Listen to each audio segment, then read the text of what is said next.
இயேசுவின் ரத்தம் ஜெயம். Praise the Lord my dear brothers and sisters. இந்த நாள்லையும் ஆவியானவர் உணர்த்தின காரியம், மாதிரியாய் இருக்கிறோமா?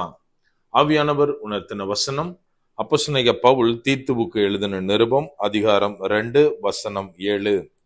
நீயே எல்லாவற்றிலும் உன்னை நற்கிரியைகளுக்கு மாதிரியாக காண்பித்து, in all things showing thyself a pattern of good works. Titus chapter 2 verse 7. என கண்மானவர்களே, இந்த இடத்துல அப்போஸ்தலனாகிய பவுல் சொல்லுகிறார், நீ உன்னை எல்லா நற்கிரியைகளுக்கும் எல்லா நல்ல காரியங்களுக்கும் மாதிரியாக காண்பிக்கணும் அப்படின்னு தீத்துவுக்கு தெளிவாக எழுதுகிறார். இன்றைக்கு தேவனுடைய பிள்ளைகளாய் தேவனை பின்பற்றுகிற நாம் மாதிரியா இருக்கிறோமா? நம்ம கொஞ்சம் யோசித்து பார்க்கணும். அதாவது இன்னைக்கு கிறிஸ்தவர்களாகிய நாம் மற்றவங்களுக்கு மாதிரியா இருக்கோமோ இல்லையோ, ஆளாளுக்கு ஒரு மாதிரியா தான் இருக்கும். அதாவது சமீபத்துல எங்க சர்ச்ல ஒரு சிஸ்டர் ஒரு காரியத்தை ஷேர் பண்ணாங்க.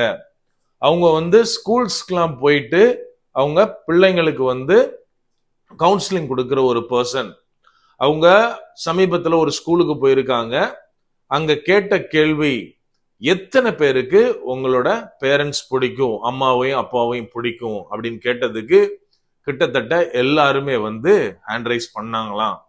இவங்க அடுத்த கேள்வி என்ன கேட்டாங்க அப்படின்னா, இதுல எத்தனை பேர் உங்க அப்பா அம்மா மாதிரி வாழணும் அப்படின்னு ஆசைப்படுறீங்க அப்படின்னு கேட்டதுக்கு மேக்சிமம் நம்பர் ஆஃப் பீப்புள் எதுவுமே சொல்லாம தலை குனிஞ்சபடி உட்கார்ந்து இருந்தாங்களாம். என கண்மானவர்களே, இன்னைக்கு நாம ஆஸ் அ பேரண்டா என்ன பண்றோம் அப்படின்னா, என் பிள்ளைங்க இந்த மாதிரி இருக்கணும், என் வீடு இந்த மாதிரி மாறணும் அப்படின்னு வாயினால சொல்றோம். மாறாக நாம் அதை செய்து காண்பிக்கிறோமா அப்படின்னு பார்த்தா அநேகர்கிட்ட இருந்து பதில் இல்லைன்றதான் வரும். ஏன் அப்படின்னா, இன்னைக்கு கிறிஸ்தவர்களாகிய நாம வாயினாலதான் வடை சுட தெரியும். மாறாக உண்மையாவே ஒரு வடை சுடணும் அப்படின்னா அநேகருக்கு என்ன பண்ணணும்னே தெரியறது கிடையாது.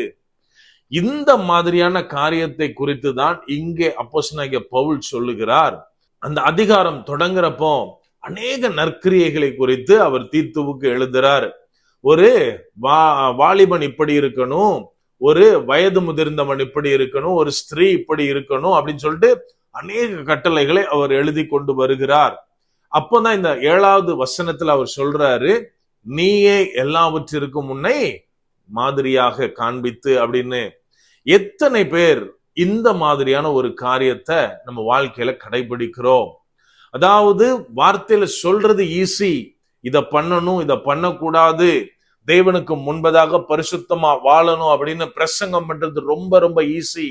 ஆனால் நம்ம எத்தனை பேருடைய வாழ்க்கை பரிசுத்தமா இருக்கிறது? அதாவது இன்னைக்கு அட்வைஸ் பண்றது எல்லாருக்குமே ஒரு ஈஸியான வேலை. அட்வைஸ் எல்லா இடத்துலயும் கிடைக்கும். ஆனால் அந்த அட்வைஸ கொடுக்கிற நாம அந்த காரியத்தில் அதன்படி செயல்படுகிறோமா? நம்ம கொஞ்சம் யோசிக்கணும். அதாவது பவுல் அப்போஸ்தலன் அழகாக சொல்லுவார், பிரசங்கிக்கிற நான் தானே ஆகாதவனாய் போகாதபடிக்கு எல்லாவற்றிலும் என்னை ஒடுக்கினேன் அப்படின்னு. நம்ம எத்தனை பேர் நாம எந்த காரியத்தை பேசுகிறோமோ அதை நம்முடைய வாழ்க்கையில கடைபிடிக்கிறோம்? இங்க அவர் சொல்றாரு, நீ நல்ல காரியத்தை செயல்படுத்தணும், சொல்லணும், அறிவுரை சொல்லணும், ஆனால் அதை எல்லாவற்றிலும் நீயே ஒரு ரோல் மாடலாக மாதிரியாக உன்னை காண்பிக்கணும் அப்படின்னு. இன்னைக்கு நாம ஒருத்தரை பார்த்து இந்த காரியத்தை பண்ணுன்னு சொல்றதை விடையும் அந்த காரியத்தை நான் செய்யறத அவர் பார்க்கும்போது எந்த விதமான குழப்பமும் இல்லாமல் அதன்படி நடப்பார். இன்னைக்கு சின்ன பிள்ளைங்க தாங்க பார்க்கிற சூப்பர் ஹீரோஸ், அதாவது கார்ட்டூன் கேரக்டரை அப்படியே மனசுல பதித்துட்டு அவங்க செய்யற மாதிரிலாம் செய்வாங்க. ஏன் தெரியுமா?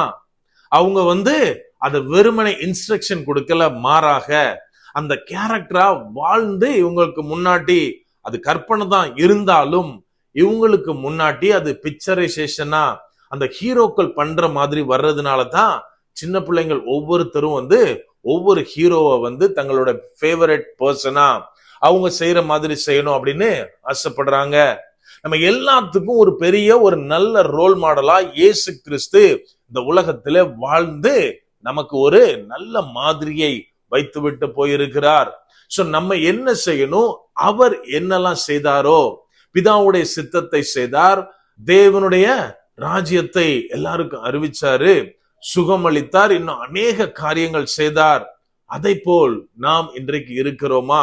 நாம் எப்போது இயேசு கிறிஸ்துவை நம்முடைய வாழ்க்கையில, நம்முடைய செயல்களில பிரதிபலிக்கிறோமோ, அப்போது அதை பார்க்கிறவர்கள் நம்மை ஒரு கிறிஸ்துவினுடைய குணாதிசயங்களை பிரதிபலிக்கிற ஒரு மாதிரியாக எப்போ பார்க்கிறாங்களோ, அப்போது அவர்களுடைய வாழ்க்கையில நம்முடைய வாழ்க்கையின் வழியாக சுவிசேஷத்தை அறிவிக்கிறவர்களா இருப்போம்.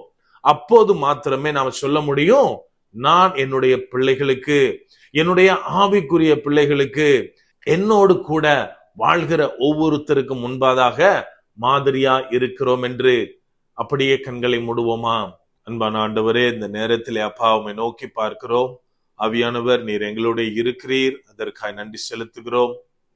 அப்பா, நீர் எங்களை மற்றவர்களுக்கு முன்பதாக அபிஷேகம் பண்ணி இருக்கிறீர் தகப்பனே. அப்பா, நாங்க எல்லா நேரத்திலும் உமது அன்பை பிரதிபலிக்க, உமது வல்லமையை பிரதிபலிக்க கூடிய பாத்திரங்களாய் இருக்க ஆவியானவரே நீர் எங்களுக்கு கற்றுத்தாங்க. அப்பா, எங்களோடு இருக்கிற எல்லாருக்கும் தகப்பனே, நாங்கள் உம்முடைய அன்பை பிரதிபலிக்கிற ஒரு நல்ல மாதிரிகளா இருக்க ஆவியானவரே நீர் எங்களுக்கு உதவி செய்யுங்க. முற்றிலுமா எங்களை தாழ்த்தி ஒப்பு கொடுக்கிறோம். பலப்படுத்தி ஆசீர்வதிங்க. மீட்பர் இயேசுவின் மூலம் ஜெபிக்கிறோம். ஜெபம் கேளும் எங்கள் நல்ல பிதாவே. ஆமென். God bless.